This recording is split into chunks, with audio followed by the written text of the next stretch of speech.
What's up, guys, and welcome back to another episode of I'll Call You Right Back podcast with me, your host.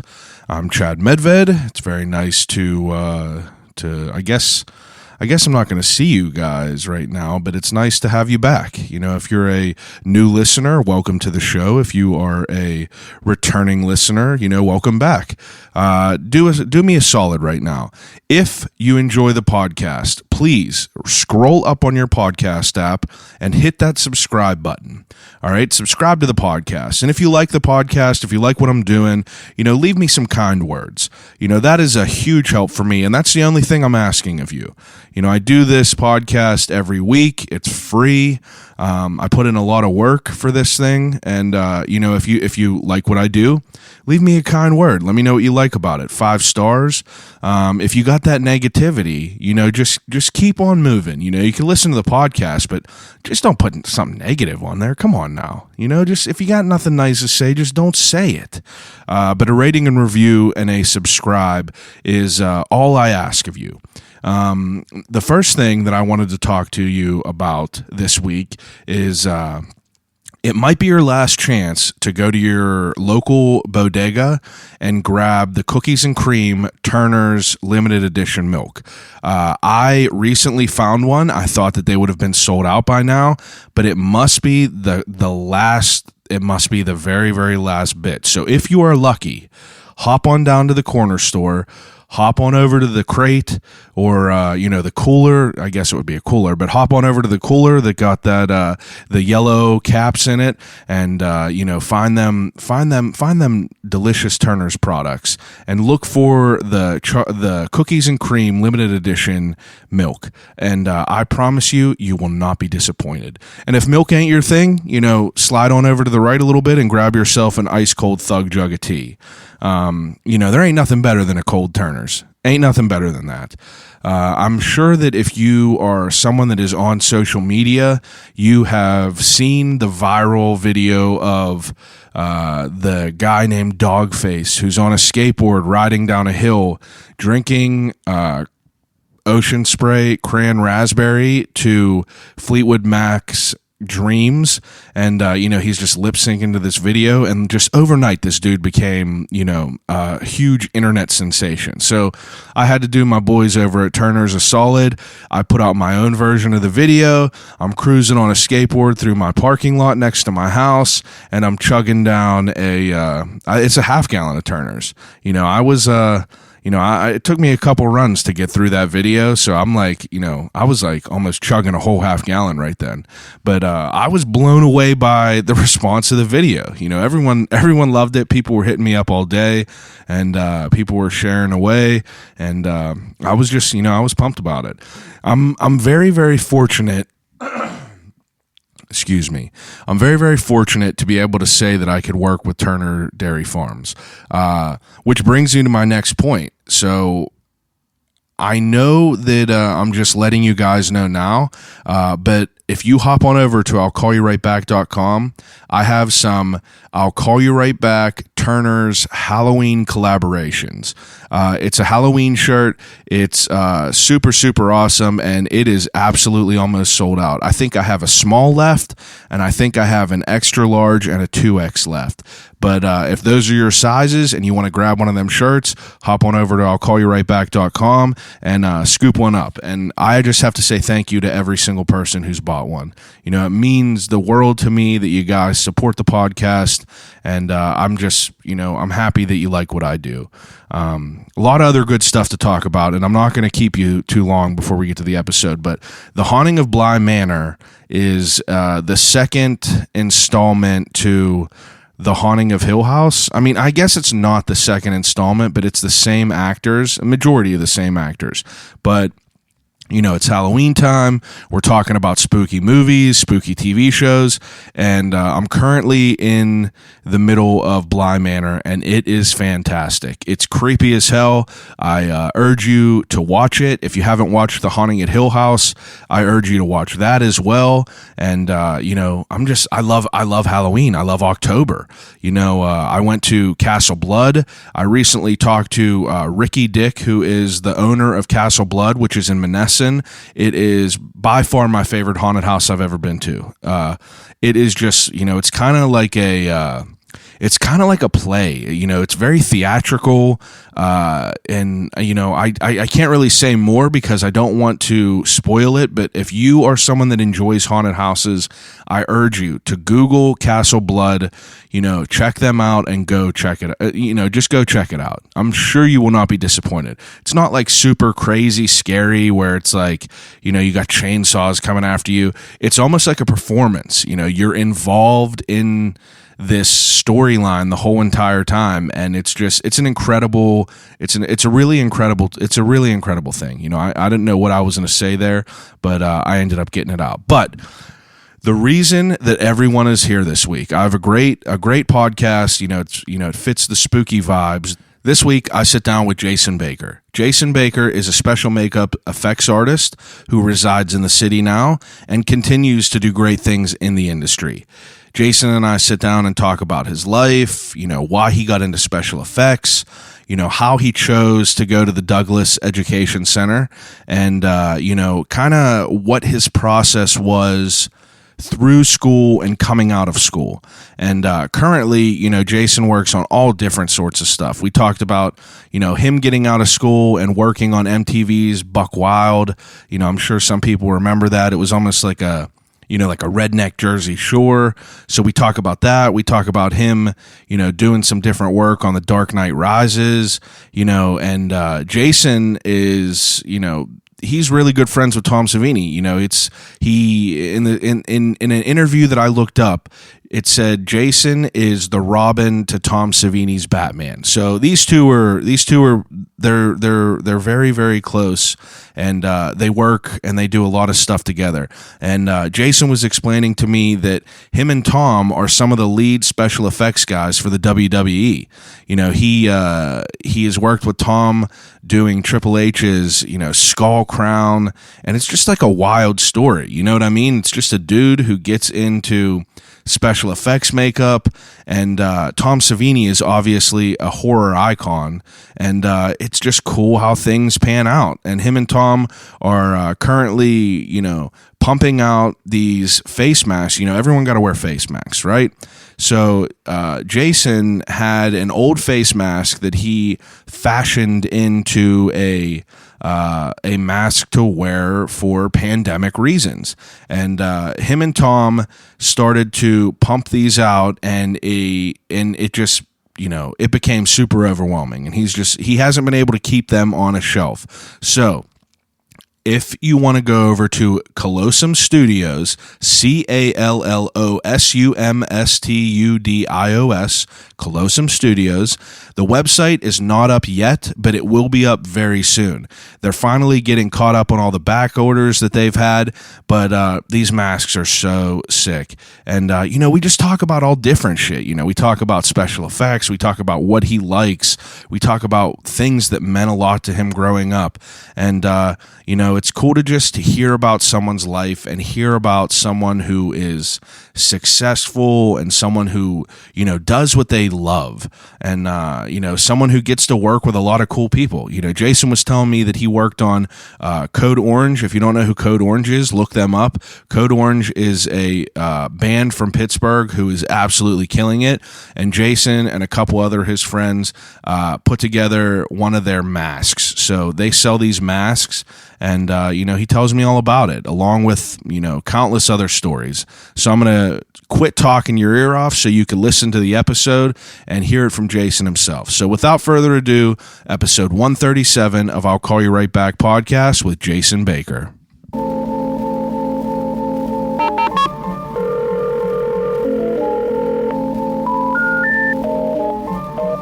gotta use the telephone. Hello?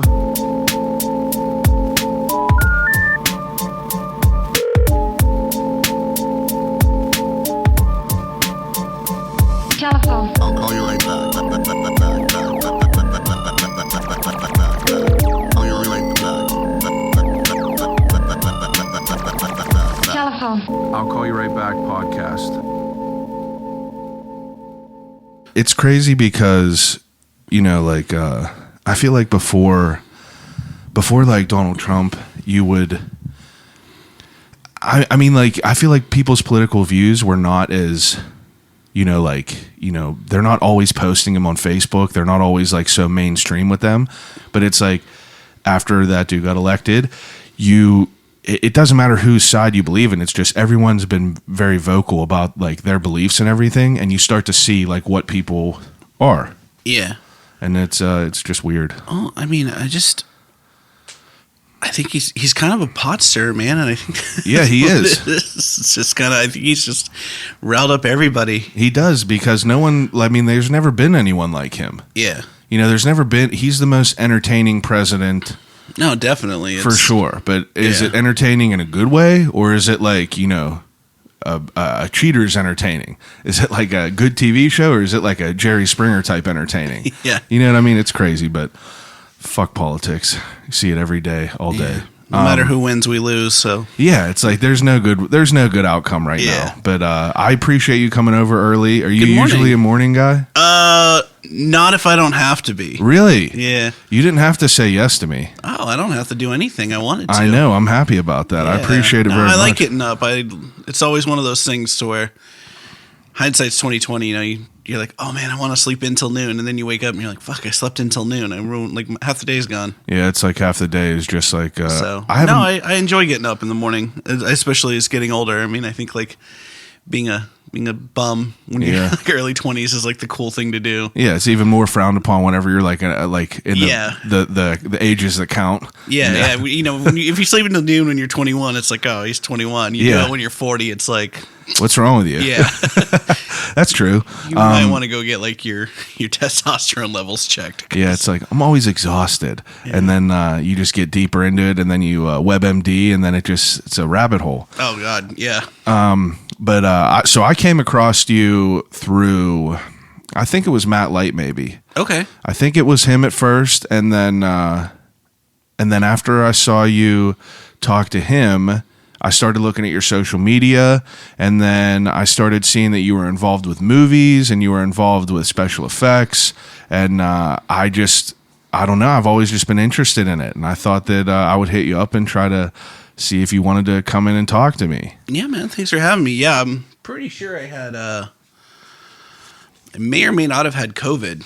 Oh yeah, I did Matt's show last Halloween. Is it now that was before COVID was a thing, right? Yeah, but I went and did a job in New York, came back. It was like a week before that, and people were working with, one kid had a really nasty cough, flu, came back, and I had the worst flu cough thing I've ever had in my life for weeks. Like I was just deathly ill and didn't really know much of it. I thought I just had a really bad cold that I couldn't shake. And well, it's weird is a lot of people say that they think that they've had it.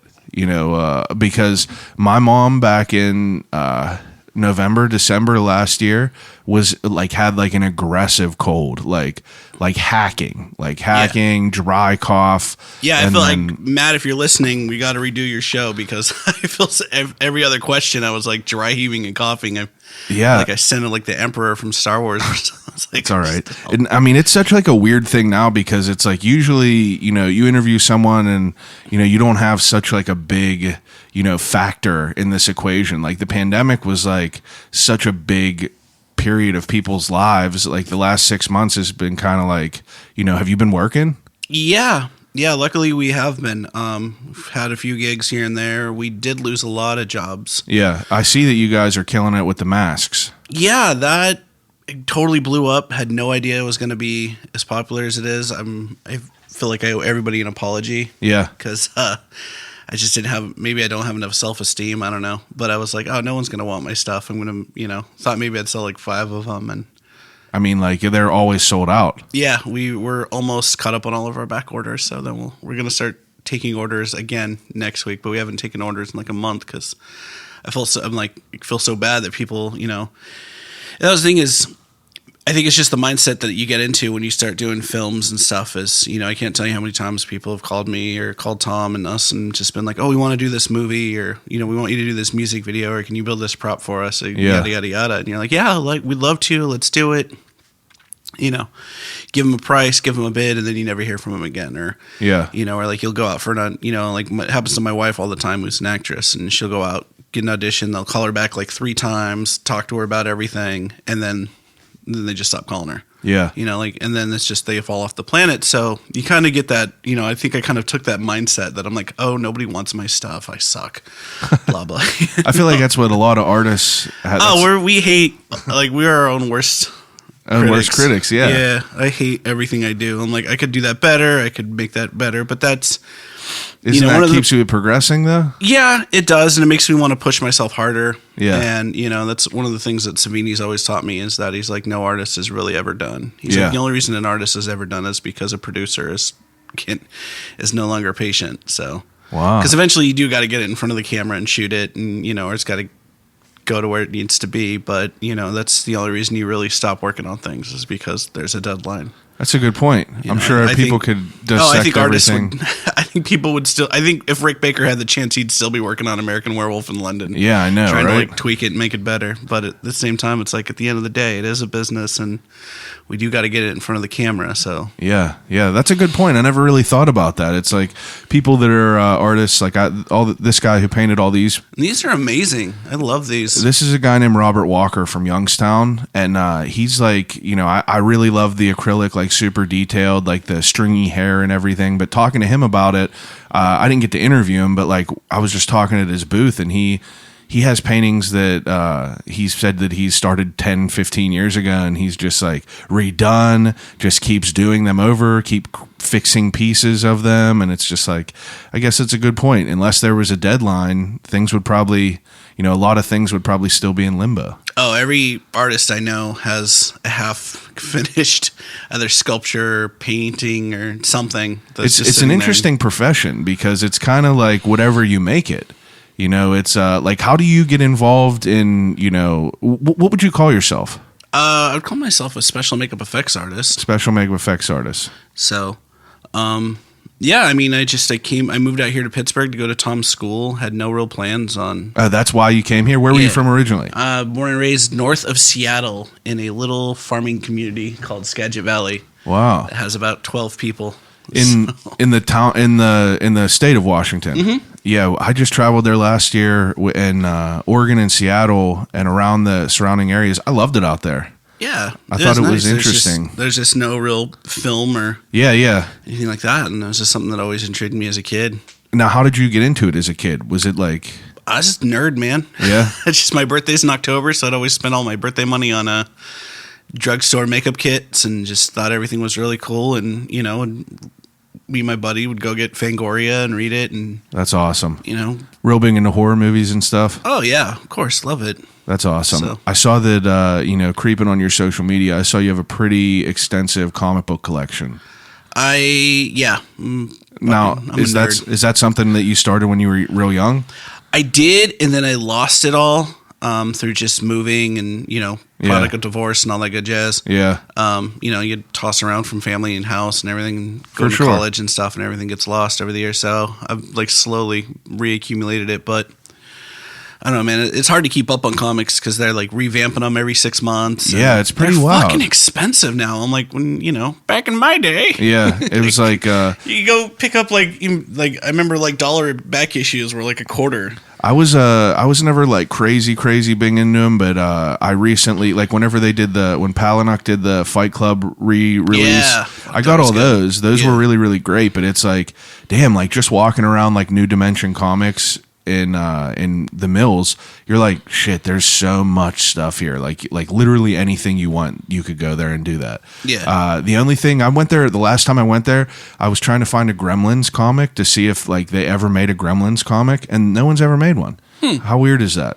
I don't know, man. I thought that there would be. What is it, like 30 years now? We still haven't gotten our promised Gremlins 3? Yeah, I know. After that great Gremlins 2. Gremlins 2 is awesome. I know. I liked it. I love the woman. I thought it was so interesting because like they were so like innovative as far as like being self-aware and like, you know, picking a gender. And it's like, it was such like a weird dynamic for a movie because like in the first one, you have a dude that's wearing a ski mask with a gun. You have a girl with a wig. You got a dude that's like betting. I don't know. I just love the dynamic of them being like smart little creatures. Yeah. definitely interesting. So now you said you moved out here to go to Tom's school. Now, was that something you've always wanted to do, is like do makeup, like special effects makeup, like throughout, you know, obviously people were going to high school and we're shepherded into what are you going to do the rest of your life? Yeah. Yeah, I always wanted to, never thought I could really do it. So did the horrible dead end jobs for a few years after high school. Yeah. And just finally was like, dude, I got to do something with my life, man. I got to get out there and do something. So I was working at FedEx as a driver and I hated it. Yeah. You know, I was making good money, but I was like, this is the most. You're not passionate. No, it's all you do is load a truck and then empty it and then reload it every day. Yeah. It's just gets monotonous. Yeah. So I was like, I want to do something. So I looked into school, signed up, told my job that I quit, and just packed up everything I owned with less than $100 and caught a flight out here and never went back. Now, did you know of Tom's school before you started looking for schools? Yeah, I was looking into Tom's school, and then there was a few other ones that I looked into. I think there was one in Vancouver, BC. I don't think the ones in LA had really been established yet and stuff. And Tom's school looked the best to me. I thought it was you got the most bang for your buck. It was cheaper than any of the other ones. Yeah.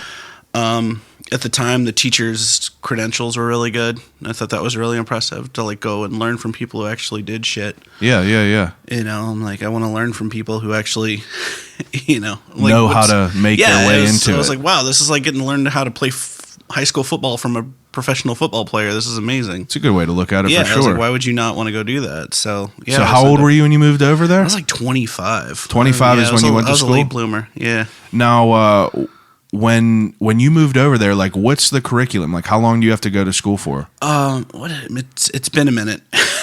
Was it 10 years, 12 years now? I think it's 16 months, but okay. I mean, day one, you're doing stuff with makeup. Yeah, that's awesome. Hands-on. Yeah, you get your makeup kit, and I think it was day one or day two, you're balls deep in your makeup kit, that's throwing awesome. stuff on each other, and learn how to sculpt and stuff. And that's the thing that was so great about the school. I never even knew about clay. I knew that you used clay to sculpt, but I think the closest thing I'd ever gotten to sculpting clay before coming to Tom's school was Play-Doh. Yeah, for sure. Now, when you're younger and you're doing all this stuff, are you actively every year doing Halloween makeup on yourself and everything? I would accumulate it. There was one little art store back where I lived called Tri-D, and they would actually carry Ben Nye and higher shelf makeup and stuff. So that was where I got my first thing of Scar Wax and oh wow, Spirit Gum and Prozaid and stuff like that. So that's when I'd go out and get that and do flesh wounds and shit on all of my friends and everybody. So that's awesome. Yeah. My brother and I have always just fucked around with it for a long time. Whenever I was younger, my parents were always just super they were just super cool, always would take us to haunted houses, and Halloween was such a big deal for us. And then we loved zombie movies, grew up on zombie movies. My brother's 6 years older than me, so he would always do he would buy bottles of latex, and it would be just hours of coding, hours and hours and hours, and him just building shit up, and I would just sit there and watch him, and I loved it. I loved it, and that's what I wanted to go to school for in the beginning. But it's my parents were more you're going to get a secure job, you're going to go for go to school for something, in quotes, air quotes, real. Yeah. And, that was the downfall of back then, not having, I feel that social media kind of opened up older people, the older generation's eyes to possibilities. You got kids making a living off of clothing lines, off of reviews, off of just dumb shit on social media. Yeah. And back then I remember talking to my mom saying I think I want to go to this special effects school, and she was like, you're not going to make no money in that, things like that. But I've always had a love for it, and I always thought it was fascinating. And I knew friends that went to Tom's school, and one of them's making eyes and doing all this wild shit, and I'm just man, that's such a interesting job. Absolutely an interesting job. So it's you're there for 16 months or however long, and it's do you with that curriculum, do you pick a focus, or is it an umbrella? You kind of, I mean, Yes and no. Yeah. I think what it is there's what you're passionate about, Oh, yeah. but at the same time, I mean, at the end of the day, it's a trade. It's a job. You know, I mean, maybe it's just because, you know, growing up, my old man owned a construction company and everything, so I always like accumulate it with doing Tools in the construction. toolbox. Yeah, and it was, you know, I'm like, why would you, you know, my dad did everything from like the ground up, like poured the foundation, did the floors, did everything. You know, I think he'd only bring in someone to maybe do like plumbing. Yeah. And, you know, but I was like, we did drywall installation, the roof, all of it. And it was just like, why would you limit yourself to one thing? Yeah. And then it's also, you know, if everything either costs time or money. So it's like, you know, you're not going to put the time into it. You're going to have to pay someone else to come in and do it to get it done. Yeah. So that's sort of always been sort of my mindset, is that I try to do everything so that way I can work more in theory. What do you favor? All of it, man. I just love to work. Yeah. I just love I love it. I don't ever feel like I actually do work. I feel so spoiled. Well, that's the goal, right? Is Yeah. to be able to pay your bills and not have to, hate going to work. Yeah, I love it. I love, and I love that we get to hire people, so I get to have people work with us to experience that too. Like, if I can help one person not have to wear a collared shirt, yeah, dude, or or punch a time clock, or ask if they're, ask their customers if they're part of like a Super Savers Club, or, see if they want to like upgrade with fries or whatever the fuck. All the horrible stigmas that come with just working absolutely dead end corporate jobs like that is really fulfilling to me. Now, while you're in school and you're doing all this, like, is there like are you doing like big projects, or is it like, is like homework like, small shit, like I want you to craft an ear or some shit like that? Yeah, there's curriculums, and it's, like you'll have like a week to do something, or a couple of days or something. You'll have like 2 days to sculpt an ear, or you'll have like 2 weeks to sculpt a human head or something like that. Wow. And again, I mean, I see people come to Tom's school, and we'll talk to them online, and they're like, well, this school was a fucking joke. I didn't get anything out of it, yada, yada. And I'm like, well, what did you do? Did you show up and just do the bare minimum? Yeah. Did you walk in the door every morning at 9:01 and leave at, 5:59? Yeah. And then care more about going to parties and doing everything else that comes along with the college life? Or, were you out there busting your ass working on other stuff? To me, the school's like life, man. You get out what you put into it. Absolutely. And, that's one of the big things I always try to tell current students with Tom. Sorry. That's all right. And, so just try to, give back. That I'm like, man, if you're just going to do the bare minimum, that's all you're going to get out of this. Absolutely. That's what it's like in a lot of things in life. Yeah. Or like, I'll try to tell students who are just about to graduate, they'll show you their portfolio, and you can tell who did the, because the curriculum hasn't changed in 20 years. Yeah.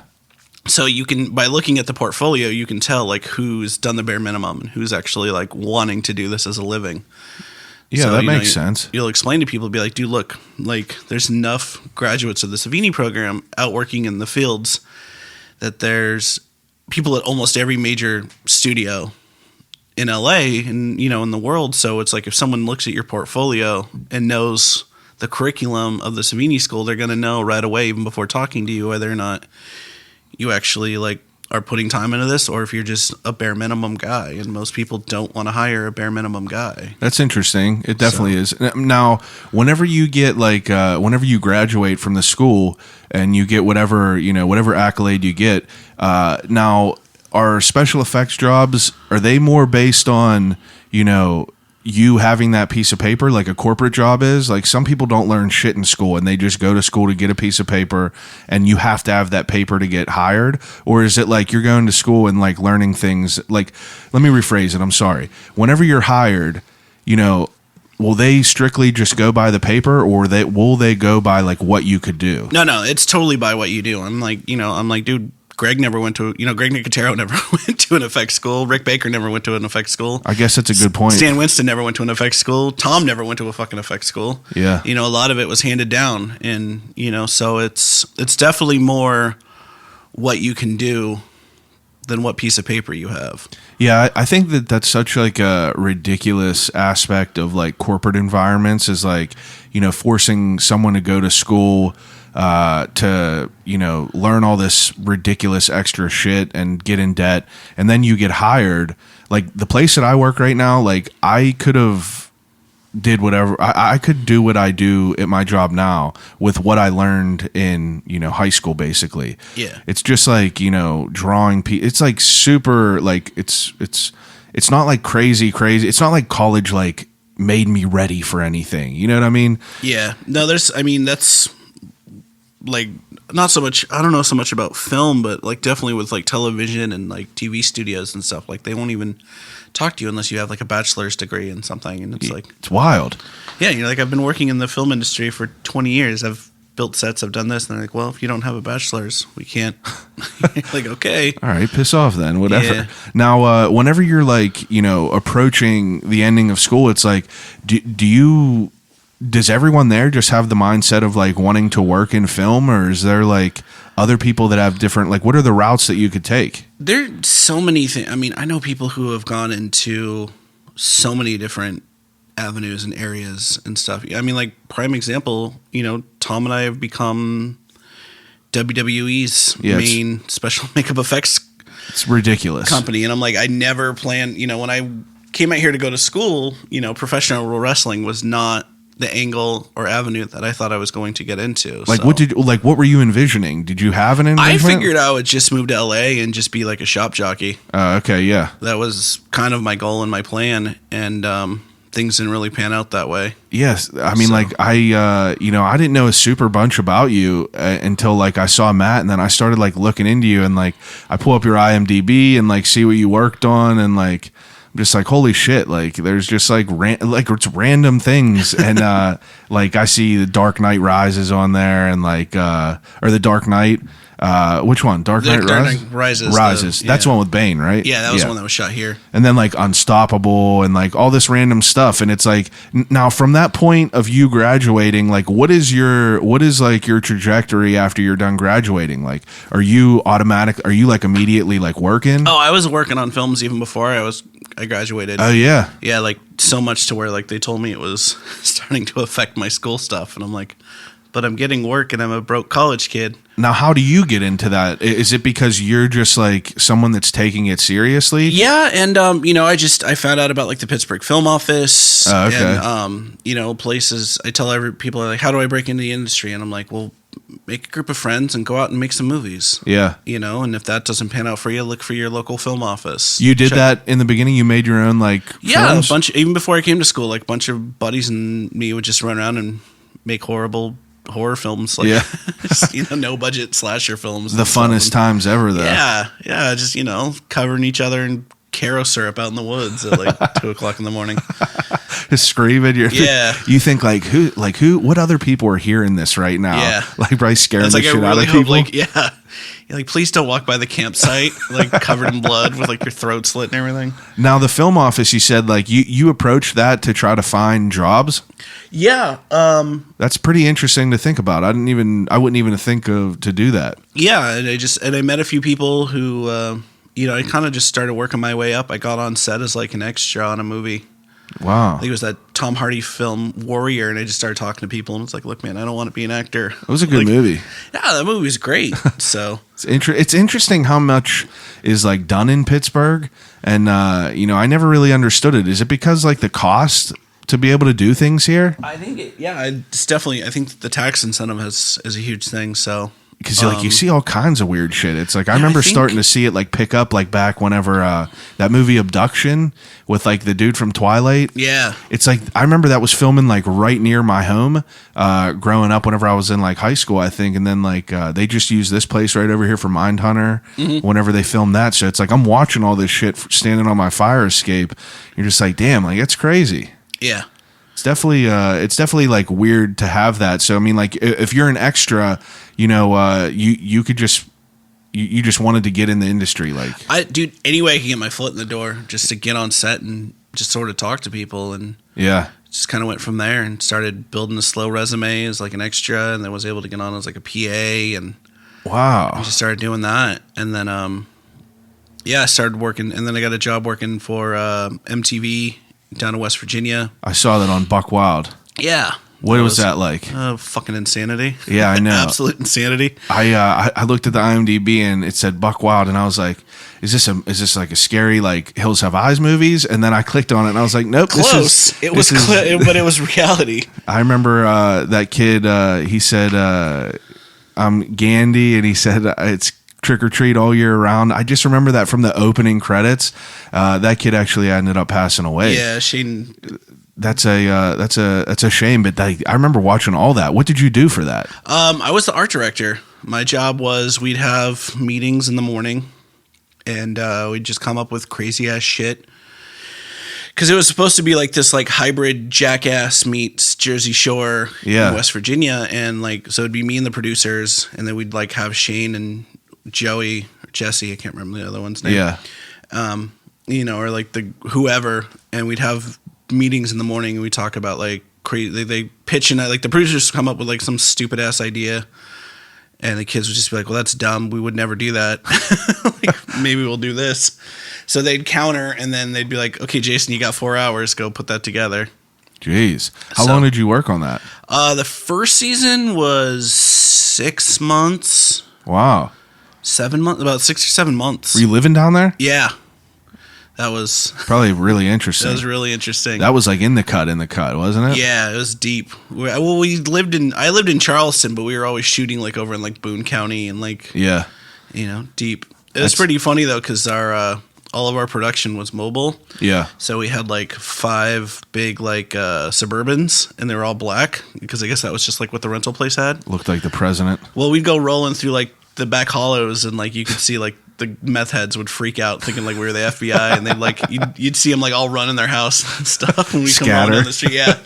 So it was just like that's definitely an interesting job. I mean, to be an extra in some movies, to be like, it's cool to see that you have your hand in like all the different like avenues of it all. It's like an extra. I saw you did production assistant work, you got art director work, and then you're a director. Now, I mean, while you're doing all this, like, did you like? I read online that you are Robin to Tom Savini's Batman. Someone said that in an article, and more Kato to Tom's Green Hornet, but that's good though. That's a joke. That's good. Definitely Batman to Robin. Tom whooped that ass. So, but it's like what like, did you guys have like a relationship through school, like from the beginning, or was it just like something developed after? No, I mean, I met Tom through the school, and he hired me to do a short film, and then I moved. Is he pretty active, like in the school? Oh yeah. Yeah, he's down there like once a week.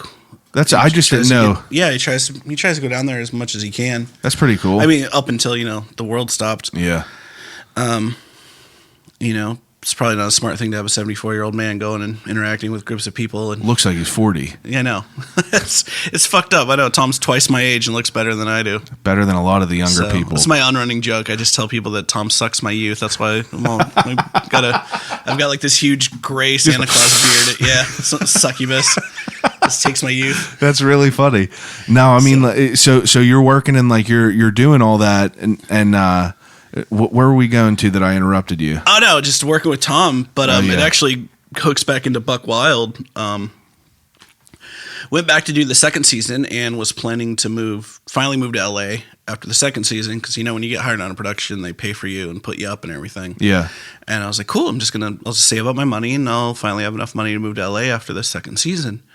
And then Shane, we were working one day and they called and they're like, dude, Shane's dead. They just pulled him out of the woods. Yeah. Like, it was actually on April Fool's Day. So we were like, that's not a funny joke, man. That's a little too far. Did the show halt because of him passing? Yeah. I mean, Shane was the Johnny Knoxville of the show. So yeah, absolutely. It just, he was the life force. So without him, they didn't really have a show. Now, whenever you're doing this and you're the art director of that, it's like are you basically like building like set type shit, or are you actually doing any sort of like makeup for that show? Yeah, like there wasn't really like any sort of there wasn't any like makeup, but it would just be like little stuff like the dump truck swimming pool. Like we had to go out and find like we had to put all the like industrial tarps into it.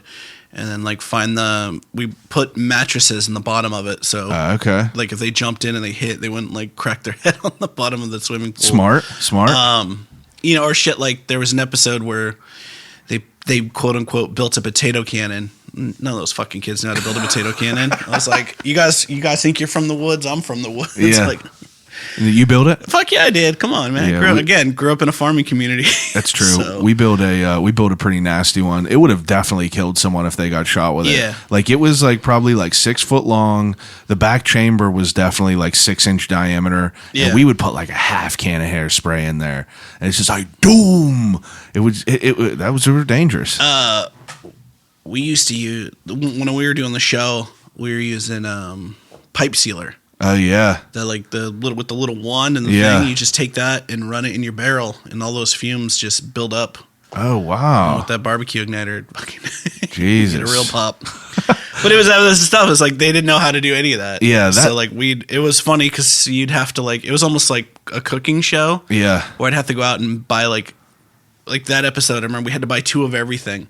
So like I had like all the parts sitting on like a bench, and they were like, "Oh yeah, we're gonna build a potato cannon." And they would like be like sticking pipes into shit, and like, and then they'd yell cut, and I'd throw them the like Movie finished magic. one, yeah, and then we'd like swipe all the other ones like into a trash bag. real Wow. So that show kind of fell apart whenever he passed, and like what happened? quick. Yeah. So overnight I was jobless and homeless. I was Yeah. like, shit. So because I was living in Phoenix when I got the call to come out and do the show, so I didn't go back, and so I ended up moving in with a buddy up here in Pittsburgh who I went to college with, and ran into Tom just out of the blue, and he was like, Tom needed some help with some stuff, like some computer stuff and editing. And it was funny because I was over at his house when I was like helping him edit, and he's on the phone and he's yelling, or not yelling, but he gets off the phone and he's like, "Oh fuck." And I'm like, "What's wrong, man?" He's like, "Well, that was WWE, and Triple H just called me, and he wants a crown for WrestleMania, because by this time they'd already done the first one for like WrestleMania 28. Tom and Gino Crognali Okay. from K&B had done Triple H's first Skull Crown. Well, Tom's allergic to fiberglass, so he can't tap fiberglass. Yeah. And he's like, "Well, fuck, I need help with it. Gino's down in Atlanta working on The Walking Dead." I was like, "Well, I can tap fiberglass. I learned it at your school." What do you mean tap it? It's just there's a mold, so tapping is just a term you use to just Okay. use fiberglass, because Yeah. when you tap it when you work, it's that way you don't get like brush streaks and stuff in it. So it's just a term people use, like tapping fiberglass. No big deal. Yeah. Terminal. That's shop talk for everyone else that's Yeah. listening. For all you Layman common people. folk, yeah. Now, so if you're doing this, like how old are you at that point in time? I was like 28, Oh, okay. 29, somewhere in there. Now I'm curious, just because like obviously like I'm from Pittsburgh, so like the whole like Pittsburgh and zombies was so like relevant to me growing up. It's like, It's the zombie capital of the world. well, were you like hip to that back whenever you were growing up? Yes and no. Like, It's I so, I always tell people, it's funny that I was actually I was a fan of Tom's, and Yeah. I didn't realize I was a fan of Tom's till Yeah. years a little later.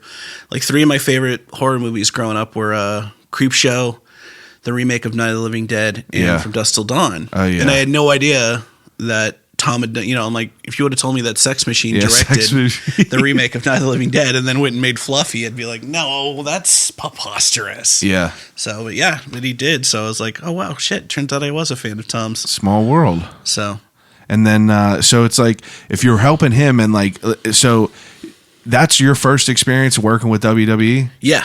Because like I didn't know that. I'm not a big wrestling guy. Like I fell out of it like the majority of people, but I know that it's such like a crazy. Like my wife does some makeup for her name's Carmela. She's like one of the divas. Oh, yeah. She stays in Pittsburgh, and like my wife does makeup, and she's one of her clients. But it's like I see. She's probably the first person that I've like looked at from a wrestler's point of view and like still seen how crazy big, the fan base was. Cause I remember growing up watching every single WrestleMania, and it's just as big as it was. Oh, it's huge. It's when you go to them, it's insane. It's ridiculous. And it's like, I feel like if people don't if people have not watched that or like seen that like world at all, they might not understand it, but it's like ridiculous how big it is. So I saw that you had like the wrestlers versus zombies and stuff like that, and it's like I didn't even know that like wrestling really used, you know, I guess they would. Oh, that need was special just effects. that was like a movie that was just shot. I think we did like, it's weird I got credit on that. I think we helped with like some pickup shots as like a favor to a friend. I'm like, I don't even think I ever saw that movie. There's so many things I've worked on that like I've never even like got around to watching. Yeah, I mean that's understandable. So It's just like it's wild that that's like an avenue of work is like the WWE. Yeah. So he hit you up for a crown. Well, Tom and Gino did Triple H's original crown. What was it? Just a regular crown? Well, it's a Skull King crown, so it's like a skull. Oh, okay. I think I know what you're and talking about. Chainmail, and they did shoulder pads and all this stuff for him. And then cut to a couple years later, he wanted a gold version, so Tom and I ended up making that one for him. Wow. And again, it was all Tom. So I think Tom met Chris Jericho back in the day, and then Jericho started bringing him backstage and introduced him to everybody, and that kind of started it. And then through one of the referees, I met another wrestler, Eric Rowan, and we ended up doing a mask for him. Yeah, I saw that. The sheep mask, like murder family, Wyatt family thing. Yeah. And it's just been going from there. And for the last year, Bray Wyatt and I have been working a lot on stuff, so he's been an absolute blast to work with. That's awesome. So it seems like very, very like an unpredictable work life. It's like WWE here making these masks one day. It's just like, it seems like fun. It seems like interesting. It's a little stressful. Oh, I'm sure it is. So, because it always comes in waves. So it's Yeah. either 8 jobs at once or nothing at all. But I mean, I love it. So now, shout out to Carmella and Corey Graves, 2 of the nicest people I've ever met. They live here in Pittsburgh. So yeah, they're both interesting people. It's like, and then like I start looking at their stuff and listening to their podcast and, just seeing what they do. And like, it gets me into that world where I'm just like, I click on another page and I click on someone else's page. And like, it's interesting because I think the last like popular wrestler, whenever I was watching it, was like right whenever John Cena started. That's whenever I was like watching it kind of regularly. Yeah. And now it's like I have no idea who half the people are, but it's cool to like kind of get back up to speed on some of it all. Bless you. Oh my God, I'm so sorry. That's all right. The most forbidden thing of 2020. I sneezed in public. That's all right. I'm not going to cast you away. So it's like right now, I mean, you're technically, working with wrestling. You're doing these masks. It's like, do you have is there other things you're working on now? Yeah, we're supposed to be gearing up for a horror film with Corey Taylor of Slipknot. Yeah. Tom and I just did his latest mask for the new Slipknot album, and we just had a blast working together. And Corey wants to do stuff with Tom and I. So were you a fan when you were younger? Slipknot? Oh, I fucking loved Slipknot. Yeah. So like, what's that like for you? It's pretty surreal. Yeah. It's funny that if I can go back and tell 6-year-old me that one day you'd be shooting like funny T-shirts back and forth with Corey Taylor, and calm down. It's pretty weird, wild. So. No, Corey's great, man. He's really cool. Like, I'm so grateful that we have such an amazing client base between Corey and all the WWE guys. Or I know Tom and I worked with the Misfits for a long time. We just did the new Code Orange album cover. Those guys were an absolute blast to work with. Yeah, so they're killing it. Oh, those guys they're unreal, so amazing. And it's just like so wild talented to see like how big that grew. It's like that live show they did with no crowd. Yeah. It's like that was so damn good. Definitely incredible. They got some interesting shit. They got some interesting artwork. It's like definitely they're definitely innovative. It's definitely it's a wild genre for sure. Yeah. Makes me want to run through a wall. I have nothing but love for all of those guys. Those kids are great. Jamie, Reba, Shade, all of them. I love them because they want to be hands-on.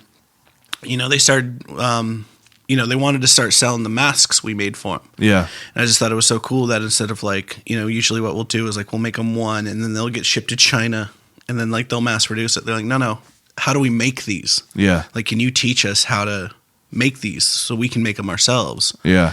And just that like hands-on approach, I just absolutely love and admire. And wanting to be involved. Yeah, and wanting to like, you know, and it's like that's so cool because not just taking a shortcut. Yeah, and like it's getting it done. that's just that like such a cool old vintage retro take to having that much love about every aspect of your band. Yeah. To like, you know, it's like, well, we're gonna make the merch ourselves. We're gonna come up with the set design ourselves. We're gonna, I love that. you know, work on everything. So like, I'm truly honored to be to get to be a little cog in their massive machine over the last year. That's super cool. Someone now, as a professional's point of view, it's like nowadays I feel like a lot of movies and a lot of things, whether it's movies or film or whatever, a lot of it is like almost CGI. And, you know, I tend to really dislike that. Like a perfect example is like, you know, the brand new Teenage Mutant Ninja Turtles. It's like, I can't with them. I love the 90s one because they're in actual prosthetics and costumes. From a special effects point of view, it's like, do you see, you know, is that, how do I want to phrase it? Like, do you enjoy seeing like an actual tangible thing rather than just like, you know, CGI more? I love when there's a hybrid Yeah. of them.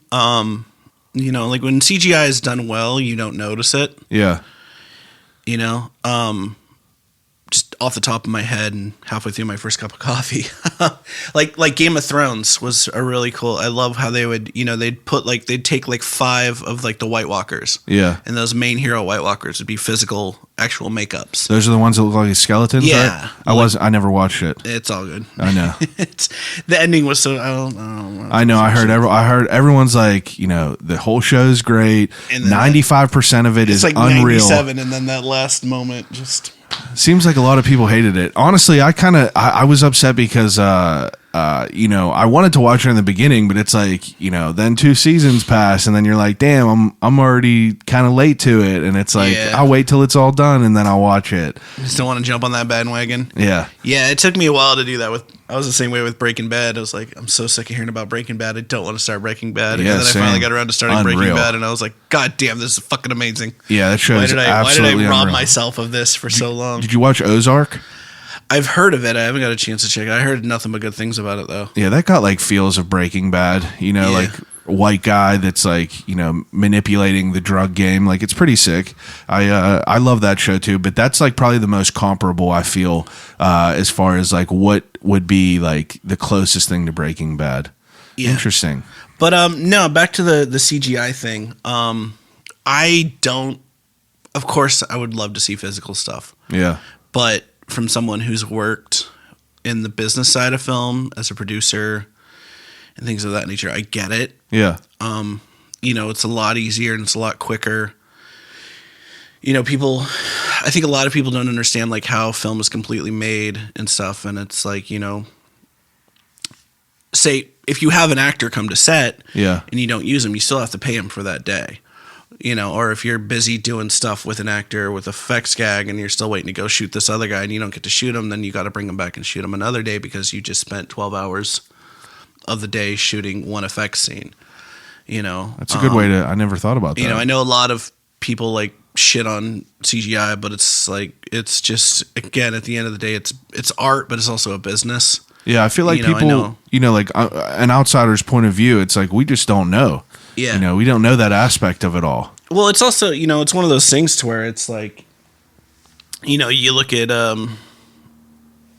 Day of the Dead when they ripped Joe Pilato apart at the very end. Yeah. You know, that took Tom and Greg and them like 6 hours to rig. Really? Yeah, and I think they only got one take at it because Yeah, if of how much? if they would have had to reset that, it would have taken a whole day. Wow. You know, so then you cut to I think it was season 4, season 5 of The Walking Dead. There's a scene where they got a bunch of people leaned over a trough and they're slitting their throats and then hitting them with the baseball bats. Yeah. A Terminus, right? Yeah, Terminus, yeah. And That was wild. I remember that episode. yeah, but all they did was put tubes on the actors. So they just came across with the thing and then digitally erased the tubes. Wow. And it's a lot cheaper to, that is a lot cheaper. Well, I feel like you can't even tell that, but I Yeah. mean, it's like I'm talking about like the whole overall thing. Like, for instance, like American Werewolf in London, that's a real thing. Like, Yeah. it's like an actual thing. But it's like, nowadays, if people are going to make a werewolf movie, probably they're going to use CGI. Yeah, which is sad and unfortunate because it looks like CGI. Yeah, So- yeah. And also, too, I think my biggest complaint about CGI is that it's so much to where you don't get to really enjoy it. Like, you go watch like a Marvel movie. I love Marvel movies. I'm not going to shit on them or anything. Yeah. Like, I do consider them cinema. Sorry, Scorsese. That's all right. I saw you said that. Yeah. But but it's so much going on that you're just like, okay, cool. Yeah, that was an overabundance of eye candy. Like, I don't even know what I really just saw. Yeah. Compared to like, when I was a kid and you go see Jurassic Park in the theater, you were like, oh my God, that dinosaur is real. That's real. That's a real thing. So it was just sort of, and I think that's one of the big issues is that now it's like that we've been able to unlock Pandora's box with technology. There's so much that goes into it that it's almost not enjoyable. Do you think that we'll ever get to a point with technology that we will never be able to tell that it's CGI? Like, as far as whenever I say that, I'm talking about like a big entity, like whether it be like a human or whether it be like, a monster or whatever. Do you think that we're it'll ever already be that living good? in the Matrix? So That's true. Yeah. Do you believe we're in a simulation? No. Might be for real though. Who knows? Well, someone needs to reboot it I because this know. program is fucked. It's like someone needs to update this because we run it on Windows 98. The only positive right now is the weather outside. Yeah. The weather is beautiful outside. I know. We're getting that fall. That's one of the things I absolutely love about living here is, one, I love how much like fall and Halloween and everything is celebrated here compared to like, there was never any like real like Halloween parades or really? any of that stuff really back home. No, it's just sort of, you just kind of like went trick-or-treating and that was it. Man, it's like we've had that forever where it was like big deal. Yeah, it's that. I mean, the Halloween parade through like Bloomfield and what about downtown. haunted houses? Like whenever you grew up, There was like a haunted forest at a park that I remember going to once when I was a kid. It scared the shit out of me. But yeah. Nothing real. Nothing. It wasn't like here. You know, Yeah. here there's a shitload of There's stuff. Demon House, Scare House, 100 Acre Manor, Castle Blood. Yeah, all and that's just. Yeah, those in are this just off of like neighborhood. the five just of you shoot think from the of. hip. Yeah, plus then you got Kennywood Horror Nights. They used to have the Zombie Walk. I just went to Moundsville Penitentiary, the nice. West Virginia Penitentiary. You ever been there? Yeah, I've worked on a few movies there. Really? What kind of movies have been shot there? We did one movie called Blood First. It was like a low budget movie. They just doubled it as a prison. I know the Castle Rock, the Stephen King show. Yeah. The first season was shot there. Really? Yeah, and then we did recreations for a documentary called Romeo Must Hang about the guy that Night of the Hunter was originally based off of. Damn. And I think he was legitimately executed. I think he was executed at Moundsville. Yeah, That place is fucking terrifying. I swear on everything in the world. I have no reason to ever lie about it. That's the only place in my life I've ever seen something that I can't explain. We were up in the infirmary. Dude, okay, sorry. Go ahead.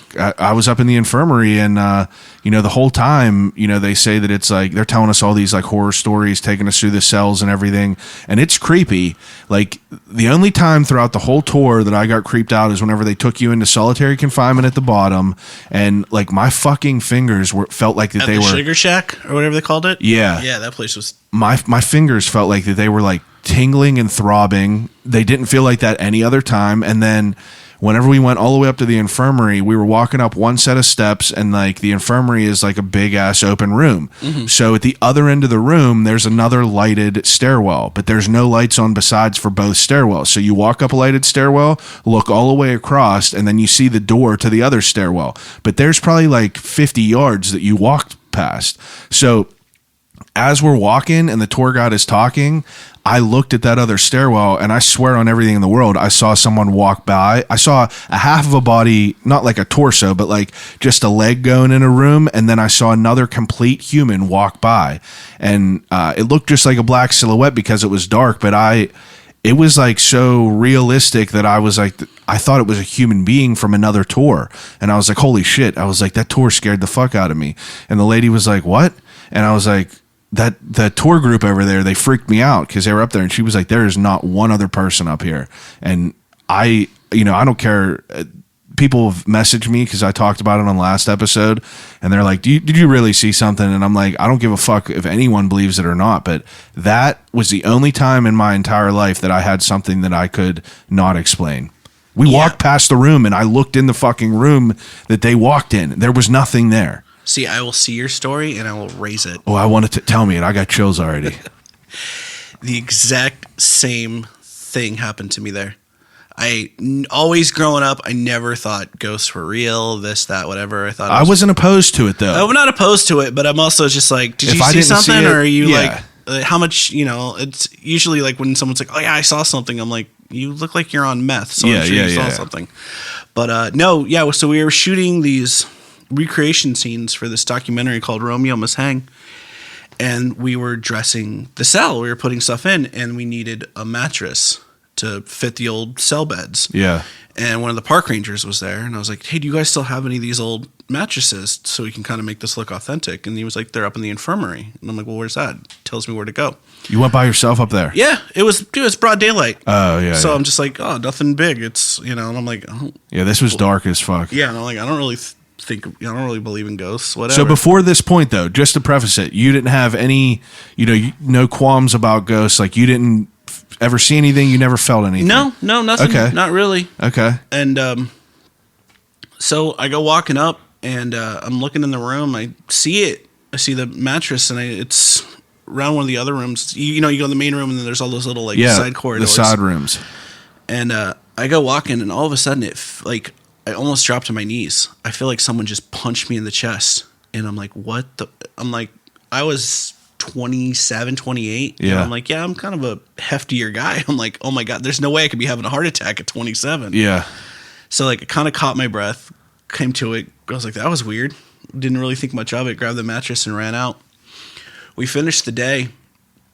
I go to back in my hotel room, and I'm taking a shower, and I shit you not, about the size of a quarter right here on my chest is the blackest blood blister I've ever seen in my whole life. Really? And it was like someone stabbed me in the chest with something. And from then on, I've been like, okay, maybe there is something. Jesus. So yeah, that's literally right where I saw shit. Yeah. And that's why I was freaking out. So. Yeah, that's crazy. But anyway, regardless, that place is legit. So long story short, that place, Moundsville Penitentiary, is haunted as fuck. Yeah, and they got I went to their haunted house, like the one where they have scare actors into. Mm-hmm. They had the coolest aspect of any haunted house I've ever been to, and I go to a lot of them, and I thought it was a good place, but full circle, Pittsburgh celebrates Halloween. We fucking love Halloween. Yeah. Like, it sucks now because it's like we're in this pandemic, and it's like, it feels weird to me whenever I don't go to Kennywood for October. I don't even go in the summertime anymore. I proposed to my wife at Kennywood and Fright Night. It means a lot to me, but now it ain't open, and I'm just like, God damn it. So I've been on the prowl. Luckily Scare House is open at the Mills, Castle Blood. There's places to go and still like enjoy it. But we loved it. Like we're big Halloween people. You're a very, very big Halloween person, I assume. Of course, obviously. You got to be, right? No, I look more forward to Halloween than I do Christmas. Yeah, I mean, it's great. Which is always funny because everybody always thinks that like I'm gonna have this like huge, crazy, elaborate costume, and I'm like, no, it's usually like some store-bought piece of shit because I spend all year making stuff, so I don't get a chance to actually work on anything for me. I saw the one post. You got 3 masks for your birthday or something? Oh yeah, my wife bought me the Season of the Witch Halloween 3 masks. Yeah, and like she's the greatest wife on the planet. You got some cool shit. It's like I creeped through all 1,000 of your photos. Yeah. Just over the last like week, I scrolled down, and if I see something that was like crazy, like saw obviously you and Romero, and like you and 1,000 pictures of Tom, and it's cool that you're real close with Sex Machine. It's just weird. It's weird for me to think. I see him in films. You know what I mean? And it's still weird to me to like, that'd be like seeing, fucking George Clooney walk by or something. But it's like, it's just like you keep remembering that people are just human beings. It's interesting though. No, I tell people all the time, like, if Tom wasn't who Tom was, I would, like, if Tom wasn't a famous person, I'd still be friends with him. Oh, I'm sure. Seems like a cool dude. He's seriously, he's pretty much like my dad at this point. So, That's we fight like a fucking, like, family. That's how you know it's good. Yeah. That's how you know it's real. I absolutely love Tom. I love him more than I ever thought. I never planned on, like, thinking that I was, like, going to come here and have Tom in my life or anything like that. Now I'm like, I can't picture it without him. Yeah. I'm like, I can't tell you how many amazing things Tom's just done for me, just out of the kindness of his heart. Everything from, like, we were at South by Southwest a few years ago, and I broke a tooth, and Tom, like, took me to a dentist down there and paid cash to get my tooth fixed. Oh, so I'm like, I'm a broke artist. I didn't have insurance or anything like that, or, when my wife and I were we finally got around to buying a house. We couldn't get a home loan because the house we found was so damn cheap. Yeah. Because hooray for crumbling economy here in Pittsburgh. Yeah, and they won't give you a loan if it's not, like, worth it. So Tom co-signed for our house, and I was just like, dude, you don't have to. And he's like, no, I want to help you out. So that's great, man. Yeah, no, he's amazing. So what's your everyday like? Like, whenever you're not immersed in, submersed in, makeup and working for other people, it's like, what else are you doing? Obviously, you started looking for masks. ways to get back to submerged into makeup. Yeah. Yeah, the mask thing. Where'd that come from? I mean, obviously, the idea came from what it came from, but how did you decide to do that? You know what it was everything ended. Tom and I were supposed to do WrestleMania this year. We were supposed to work on some other projects, and then, like, within a week, everything we had lined up for the next 6 months just went out. That's how quick it was for you guys? Yeah, we got hit really hard. Now, I didn't know if, like, movie industries, film industries, whatever it would be, I didn't know if all that stuff halted. Whenever the pandemic started, I was like, I don't know if everything's going to halt like this. But, yeah, I guess, like, everything just came to, like, I heard comedians, like, big comedians on podcasts talk about how, like, big production just all shut down. Yeah. Everything that people, like, all of my friends I know, like, lost their jobs overnight. Like, within 2 weeks, every person I know that works in the industry was unemployed. That is a shame. So yeah, like, didn't really have anything going on. Just kind of working on some stuff at the house. I mean, my wife and I were doing, like, Uber Eats. Yeah. Like, because literally it was like, well, it's like, what do we do if we have no job? Let's do something. We got to pay these bills still. Yeah. And I was talking to my sister, and my nieces were, like, she tried to take them to the store.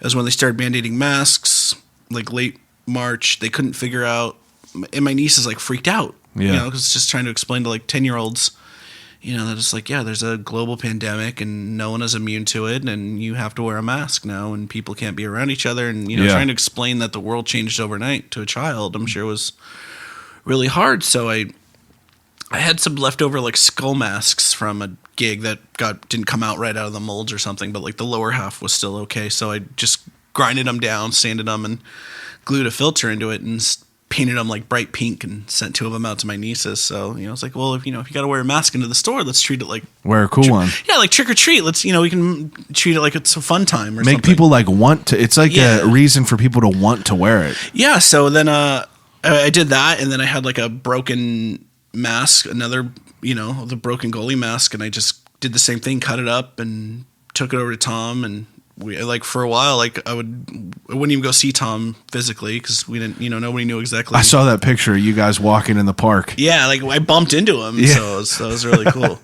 That was the first time I'd seen him in, like, 3 weeks, and so yeah, we made the other mask, took it over to him, and he was like, well, let's take a photo. So, like, I took a photo of him, and we threw it up online, and I think, like, within 24 hours, I got, like, 30,000 hits. Jesus. And Tom said he woke up the next morning with, like, 300 messages from people on where he could order them. Like, Scott Ian from Anthrax called me and was like, hey, man, like where can I get one? I was wow. Like, well, I'll make you one. So, yeah, so we started taking orders. Didn't really think, I remember telling my wife, I was like, oh, I'll probably sell, like, maybe 10 of these or something. Like, I don't think anybody's going to really want them. And that was not the case at all. So. How many do you think you sold? Way too many. Like over 50? Yeah. Like, that's crazy. It's definitely more than 50. So, yeah. Again, I'm just so grateful for people. Fuck yeah, man. That's awesome. So yeah, and it was cool is, so then people started asking me, and again, I know we talked about this earlier, but I started getting messages from people like, oh, how can I get one? How can we, this, that. So I started answering people, and again, my own worst critic, don't think anybody wants anything to ever do with me. And, my wife was like, you just got this many orders in day one. I was like, what? So had to scramble, figure everything out. I took my last $50, went and bought some silicone, made a quick mold, started pouring them up, making them. Couldn't keep up with orders. Had a buddy of mine make me more molds. Still couldn't keep up with them. Yeah. Hired people. Still couldn't keep up with them. Moved into our studio space. Still couldn't keep up with them. The guy we share a studio space with has a vacuform machine, and Tom was like, well, why don't we make them out of? You're pouring them out of this resin. Why don't we do them out of a vacuform plastic? It's lighter and it's more durable. Yeah. Because that was one thing is we're having. I'd felt bad. Some guy was like, hey, man, I left it in my car overnight and it melted. And I was like, oh, shit, let me send you another one. I feel so bad. I'm sorry. I didn't know that was a thing. Yeah. So, again, we've had to do all of our, R&D. Yeah, trials and tribulations with it. Everything. And so, I feel so bad that, we thought we could keep up with numbers, and then we just kept getting orders. And so we've just had to, keep, I feel bad for almost, I don't want to say I was lying to people because that was never my intention, but I just thought maybe we could keep up, and then I didn't realize how many orders we were truly getting because, I'm just a stupid artist. I'm not a business guy. People gotta understand it. Yeah, and dude, and I get it. I know there's been some people who are just upset, and I'm just like, okay, cool, no problem. We'll refund your order right away, no questions asked. I'm not trying to run a scam. I'm not trying to get you out of your money. Yeah, we'll for give sure. it right back to you. But there's never a middle ground. People are either like, you're the fucking devil and a piece of shit, or they're like, we love you, thank you so much for this. Yeah. So it's been, and it's definitely been more positive than negative. So again, anybody who's listening to this that has supported us, thank you so much. Because of you, we've been able to, one, stay alive, and two, help other people with your orders.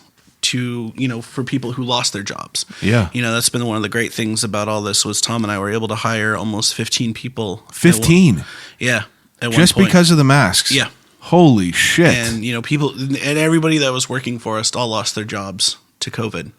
So to be able to give people work and employment and do stuff because of their orders has been the biggest godsend, and it just makes me feel so loved by the horror community. So again, thank you guys so much. That's so cool. And if you're still waiting on your masks, I swear it's on its way. I promise it's coming. Yeah, give the guy a break. We're very close to having all of our back orders filled, and then I think by next week we should have our website up, and we're gonna again R&D, man, learning a lot. Yeah, we're only gonna start doing them in limited quantities, so that way.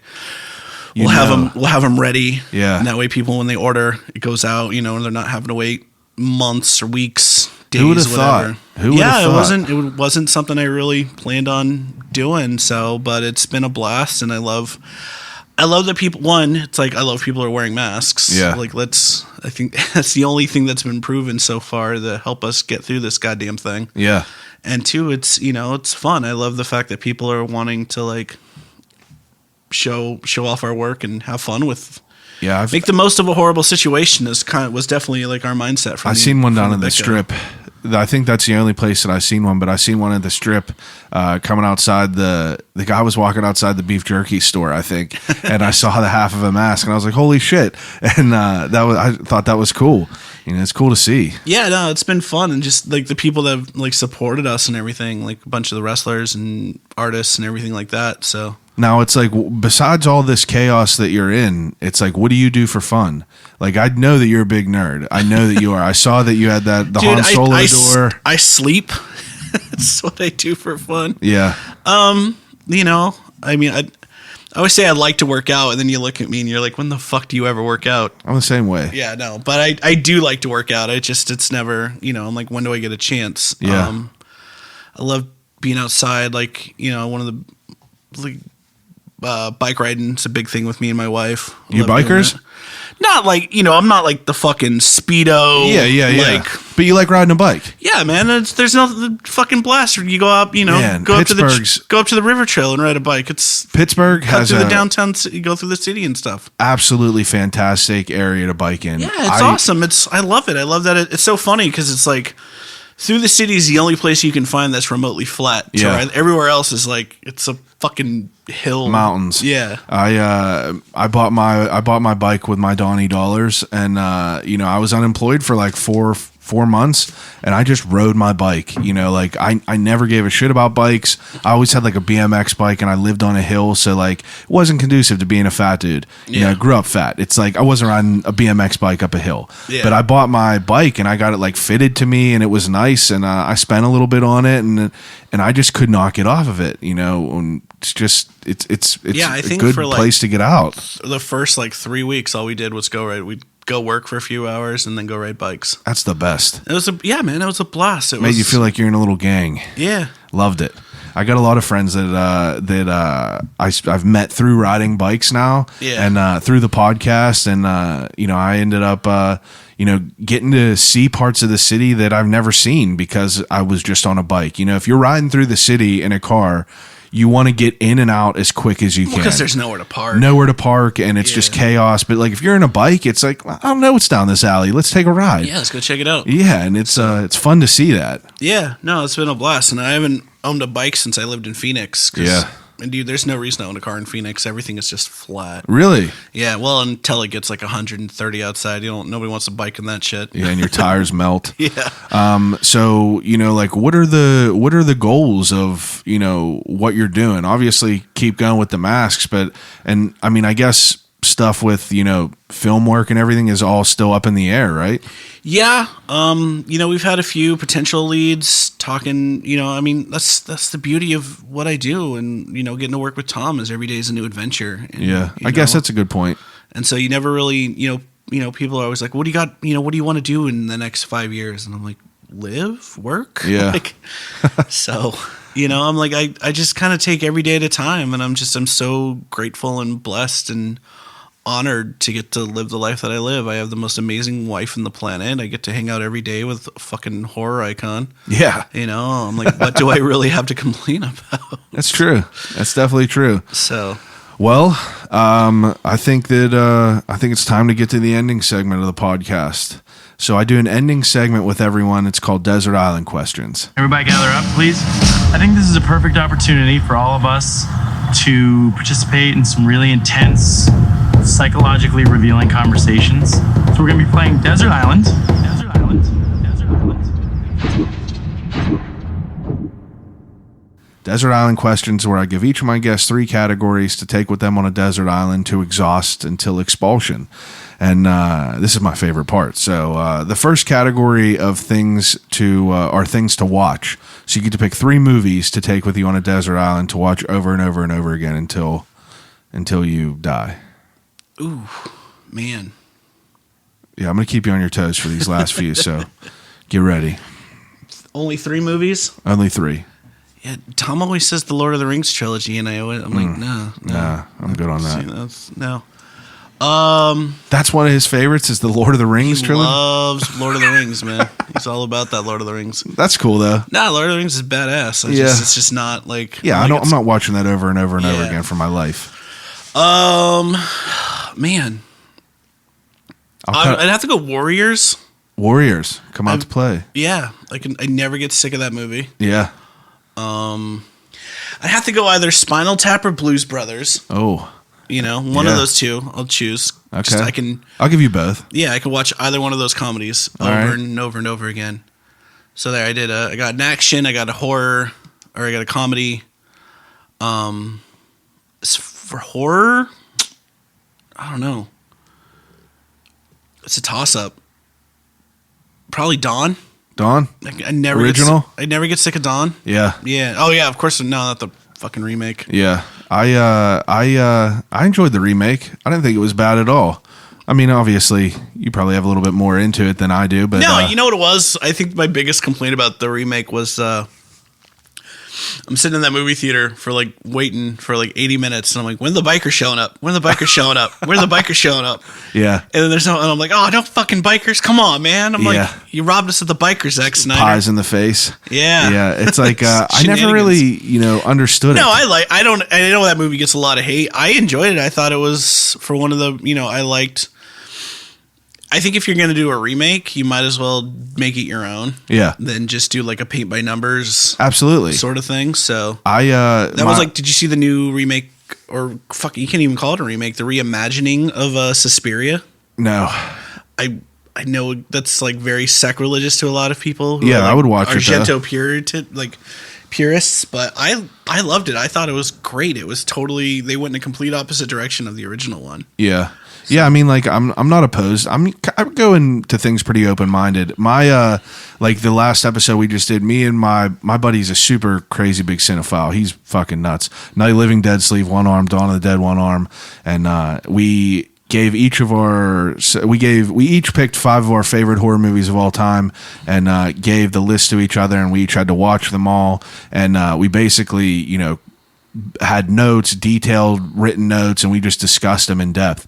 We dipped into other horror movies and everything, but it was probably the first time I sat down to watch Dawn of the Dead from beginning. I don't know if I've ever watched it all from beginning to end past probably 10 or 11 years old.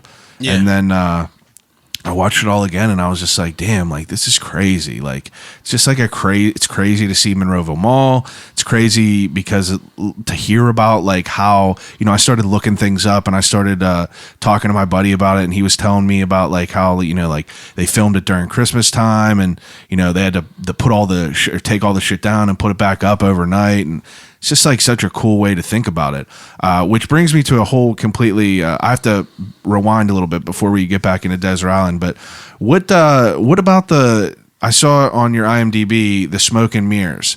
Now, did it say you were the director of that? Yes. Yeah, I was director, editor, producer, now, everything. It was kind of my baby. Yeah, like that is that's a big deal. It's like, what was that process like for you?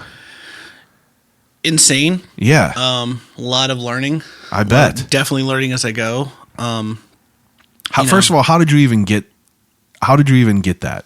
It's like, how were you picked to be that? It was my idea. What it was I read a bunch of stuff online about how Tom was an asshole and this and that, or you see people who had like horrible you'd see all like the shitty lists on like Reddit or whatever about like how like Tom's one of the worst people to meet at a con, blah blah blah, all this other shit.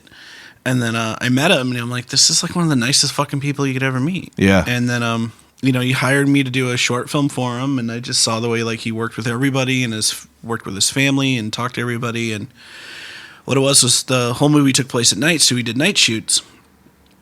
And Tom and I were the only two that couldn't really fall asleep. Yeah. Like right away. So we'd be up at like noon when everybody else was asleep, and we'd just kind of shoot the shit and talk. And, Tom would tell me these amazing stories about like Vietnam and life and marriage and everything. And I was just like, dude, this guy has such a wonderful story. Like, why has nobody ever told this? So I pitched that to a couple months went by, and then I pitched it to Tom and told him, I was like, man, I want to do a documentary on your life and let you finally tell your side of the story.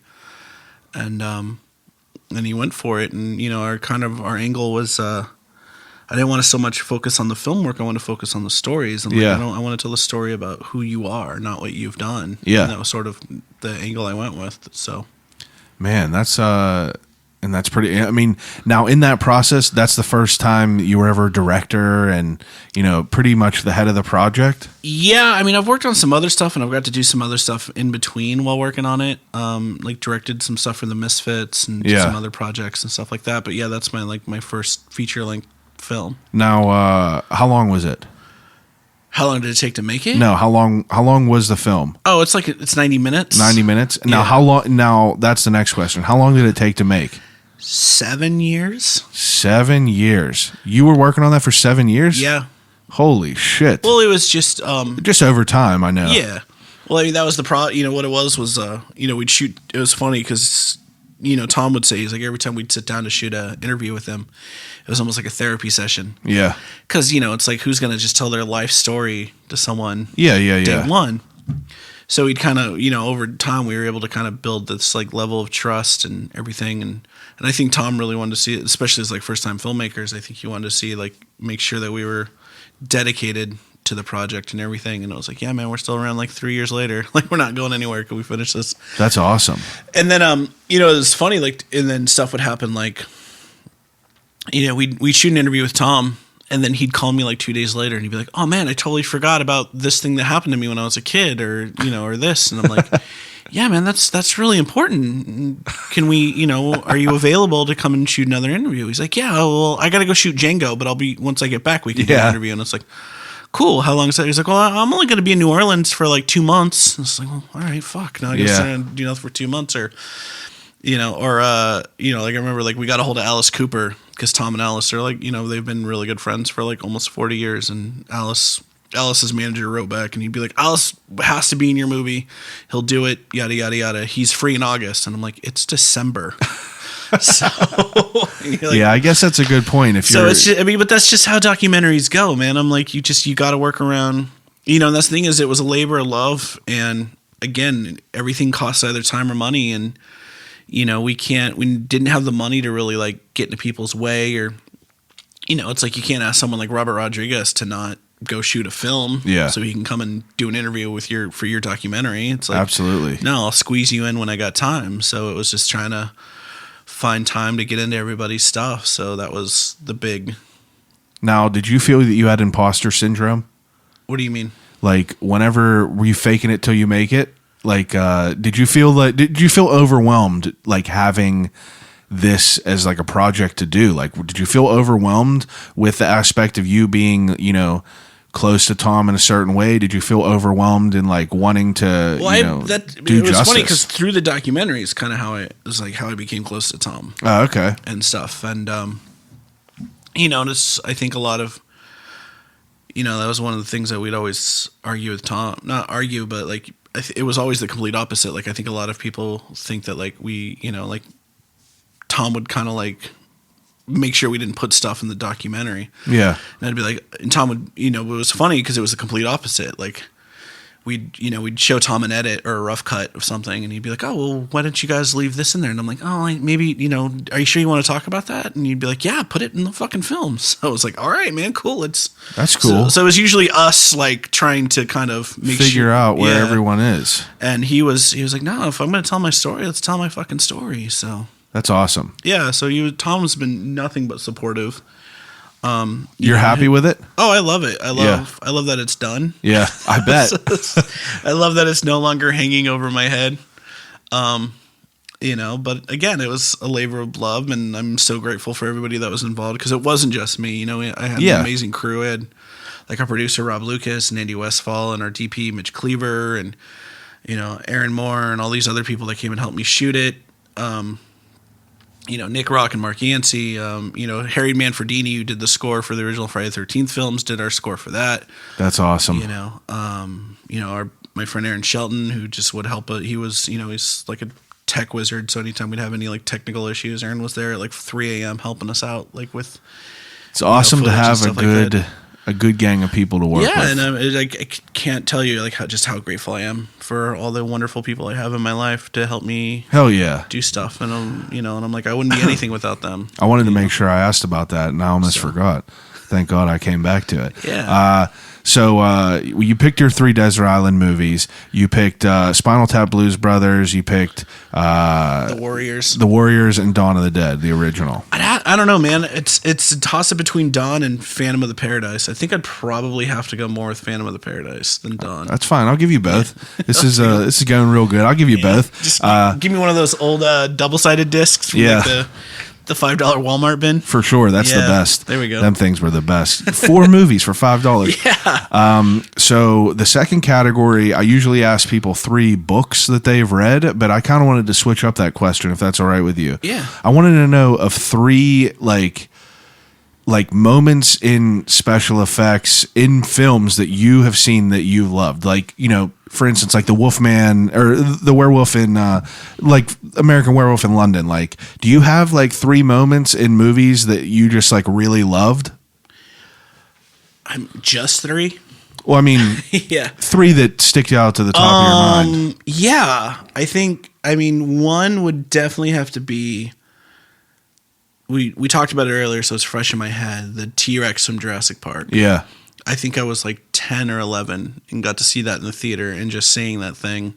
Yeah, that's nuts. I thought there was a T-Rex. I was so convinced that was a real T-Rex. A real dinosaur, yeah. That I was like, there's got to be a T-Rex Wrangler. Because it on looks set. like it. It looks exactly like it. So just the fact that they brought that thing to life and made it so realistic looking was such a technological achievement. That's a good one for sure.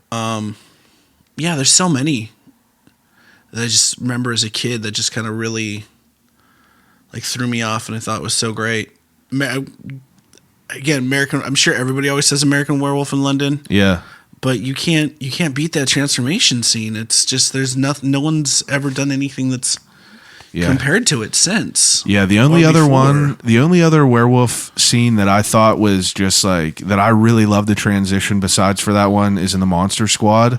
In the phone booth. Yeah, that's a beautiful way they did that. That's Uncle Rico from Napoleon Dynamite. Yeah. That's just like, that's my favorite of all time is the Monster Squad. Yeah. I love that movie. I will stand on the top of a mountaintop and say that it's better than the Goonies. It's a better version of the Goonies. Yeah. But I think that's the only other transition that I feel like they could hold a candle of it that I've seen. I've probably not seen movies. There's some great stuff in that movie. Oh my God, the swamp monster, like the creature from the lagoon. You got Dracula, all the vampires were great. The fucking mummy was incredible. Even the brides. Frankenstein was incredible. Dracula brides were creepy. Oh, yeah. That's what I mean. Dude, when he gets shot through the glass, he's like the weird fucking Island of Dr. Moreau, man-bat hybrid thing. Yeah. That was terrifying as a kid. That was seriously fucked up. And it's like, everything about that movie was so scary, but it was also so fun. Yeah. It was also so fun. Like at the end, whenever Rudy shoots her with a bow and arrow and she's just like has blood out of her mouth, like that whole scene like scared the fuck out of me. Dude, well, every kid wanted to be Rudy. Everyone. Light a cigarette or light a match off your shoe. I'm just still like on your pedal bike. Yeah.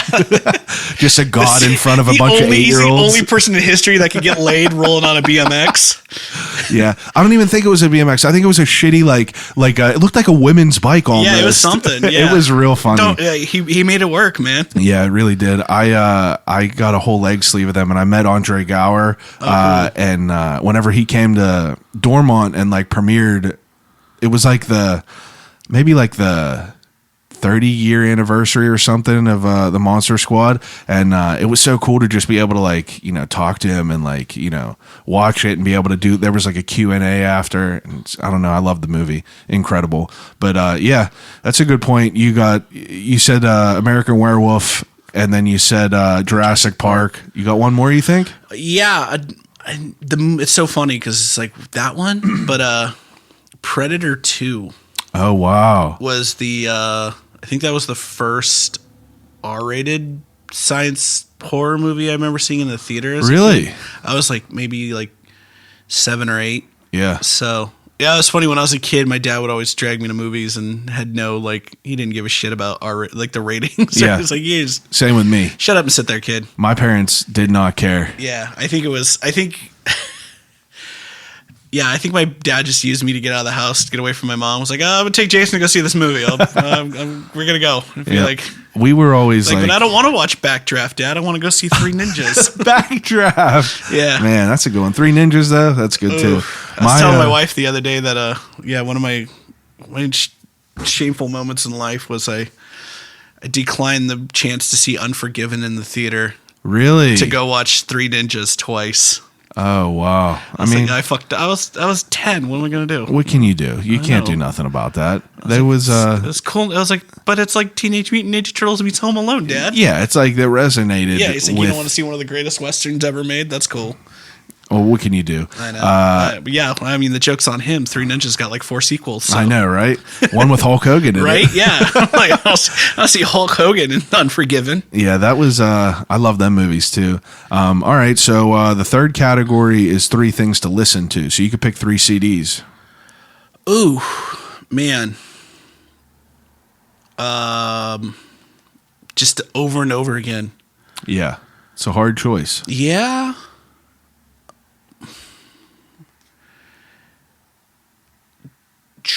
Man, probably have to go with. I'd have to say Pink Floyd's The Wall. Okay. I know Doug Bradley's gonna like tear me a new asshole for that. That's but all right. It's totally fine. No, like Doug's a huge Pink Floyd fan, and we always argue about how like he says that all the best Pink Floyd came out pre Dark Side of the Moon, and I'm like, I love Dark Side of the Moon and The Wall, but That's all right. yeah, it's just funny. It's like on running joke. Shout out to Doug. Hope you're doing great. Miss you, buddy. Everyone says he's such a great guy, and it's so weird to me because Hellraiser was like a terrifying movie to me. Yeah. It's just like that movie fucked me up whenever I was younger. No, Doug is the quintessential proper British gentleman. I know, that's awesome. So he lives here in Pittsburgh. You should try to get him on your show. Easier said than done. We'll try. So, but yeah, I don't know. That probably have to go with. Yeah, I don't know. That's a hard one, man. I have so much weird eclectic taste in music. Yeah, I got to come back to that one. So yeah, just That's all right. well, Pink Floyd The Wall is like fucking 8 hours long anyway. That's so. fine. I'll just give you that one. So Yeah, that's the there you only go. CD you get on a Works desert for island. me. I'll take just it. listen to that over and over and over again. Yeah. Go mad. Just go crazy. Yeah, it would be funny. Like the dude actually in the album. Yeah, exactly. Yeah, like Pink. Yeah, Like, you're go just crazy. going to go mad. All right, so the third to last question is the death row meal. So death row meal, it's like, you read them articles about like the people that they put to death. They get to pick whatever they want to eat. So you could have whatever you want to eat from wherever you want, as much as you want. Whew. How am I getting executed? I'm going to put you in an electric chair. Nice. Then I want as much Indian food as I can have. Because fuck you. Yeah. I didn't even have to hear Have you. fun cleaning up my dead, shitty corpse. That's such a good answer. That's a good answer. Just like I want to be filled to the gills with just Yeah. like butter curried chicken. just keep eating it. And Yeah. you're like, they're like, are you done? You're like, give me another one. nope. It's just like blackjack. Hit me. That's a good, Hit me. that's a really good answer. That's probably one of the best answers that we've gotten on here. Okay. So the second to last question is a segment that, I'm sponsored by Turner's Premium Iced Tea. So shout out to them. I have this thing. Why is there no cartons, man? Come on. You didn't ask for one. Oh, that's I on asked me. for everyone's drinks, but I would even got you that limited edition flavors. So this Turner's Crate is a crate filled with questions from the guests that I've had in the past. They've submitted questions into here, and this is things that they would watch or that they would want to ask. So pull one out and answer it to the best of your ability, please. Okay. Let's go with purple. If I was going to a party at your house, what is a song I would 100% hear? At my house? That's a good question. That's a really good question. Who asked that? Dan. Dan Freed? No, Dan Gregaris. Thank you. I'm slow. Yeah. Sorry, Dan. That's all right. 3rd grade reading level. That's all right. I probably didn't write it that good. That Song dude. I'd probably hear at my house. Definitely some Misfits. Something old punk, maybe. My wife's really into show tunes. That's all I might right. get hit with some like Shirley Jones or Dionne Warwick. I like that. Yeah. All right. So you yeah, should, there's my. you should check out that dude. If you're obviously, I'm sure you're a cinephile. He is a dude from Pittsburgh. He goes by a moniker Baxter the Bear or Baxter and the Bear, and it's just he takes like random items that he's found and he creates movie posters with them, and like it's so sick. I'll show you it after, but Yeah. super cool. Dude, what the fuck happened to movie posters? I don't know. Remember when they were good? Absolutely incredible movie posters. Man, like that was. We talk about that all the time about how like that was my favorite thing was when you were a kid you go to the video store. Oh my god! Totally dating myself. That's what makes you buy the and movie. That's what made you rent the movie. Dude, remember going? Yeah, you go to the horror section and be like, I Dude, don't. What is Monkey this? Shines. Never Yeah. watched it, but that thing scared the cover? fuck Yeah. out. Yeah, the monkey with the thing. Yeah, you'd be like, dude, I don't know what the fuck a chud is, but I'm about to find out. Oh, yeah. Like, there's a guy coming out of a sewer. The Like, what is perfect this? example of a movie box being a great sell was The Frighteners with Michael J. Fox. the movie box was like embossed, and it looked like a face coming out of like a white sheet. And I remember picking, we talked about this on that movie episode last week. There was nothing better than like going to like a Blockbuster or something on like a Friday, and like me and my brother just like each picking a movie. We would usually pick a comedy and a horror, and it's like, damn, it's like movie boxes, movie posters. Like that was such like a great time in life that's kind of like fading away a little bit. No, I miss that. I remember, what was it? The Avengers. Oh yeah. That movie poster. I was like, is that really a movie poster, or is this just like fan art? Because it's so bad. Like I didn't get it. And then like everybody like follows the same template. Oh yeah. For movie posters now, like everything just looks exactly the same. So yeah, it's kind of a lost art. Back to Smoke and Mirrors. That's why we went out and hired. We got Terry Wolfinger to do our poster art for us. Terry was the one doing all of the Famous Monsters at Filmland covers. That's awesome. Before they shut down, and so it's just like to have somebody of that caliber do our movie poster was, for him to agree to it, was absolutely hell phenomenal. yeah. So that's cool as hell. I was like, I want to make sure that we have like a legitimate, fun, cool, vintage-looking movie poster. Yeah, for sure. That's super cool. That's a good point. Yeah, it's like I think that the Monster Squad movie poster it's is so like, iconic. It's Ghostbusters, like, all of them. Like all you them just see movie these- posters. Yeah. It's a lost art, man. Definitely is. So the last question that I ask everyone is, if you could have a conversation with anyone alive or dead, who would it be and why? The president. He's been an answer. Yeah. And he was an answer from someone who was a And not just the current president, any president. Oh, I thought you meant the current one. I mean, I had a Democratic lobbyist almost on here. That's what he wanted to be before, but he was like, I would love to talk to Donald Trump, and I would love to talk to him. Trump would be cool to talk to. It'd be interesting. Just everything, his ideas and why. Do you have a president that you think you would choose to talk to if someone said, what president? Lincoln. Yeah, I swear I was just thinking. I feel like he would absolutely have to be the dude to talk to. It would be the wildest. Yeah, be like, why didn't you watch your Six, bro? Yeah. Man, this was a pleasure. Yeah, man. Thank you so much for having me. I really appreciate you coming over and talking to me. I know you're busy with masks and everything, and I know you're about to go to work. And I just wanted to really say I appreciate it. So take a second and promote anything you want to promote. I want to promote your podcast. This has been so much fun, Fuck man. yeah. Thank you so much. I appreciate you appreciate for having that. me and allowing me into your beautiful, amazing home with so much amazing art. Thank you. I appreciate that. Where could people find your Instagram, and where could people potentially order these masks? My handle for everything is at Baking Jason, and our website will be callosumfxstudios.com, and it should be up in about a week or so. Okay. It'll probably be up by the time this is out. So I'll keep in touch with you, and I'll be able to put the links in there and everything. Absolutely. Everyone else that's listening, I appreciate you as usual. Got a Halloween t-shirt coming out. Actually, it'll be out by this time anyway. So hopped on over to I'llCallYouRightBack.com. That's on there. There's very, very limited runs.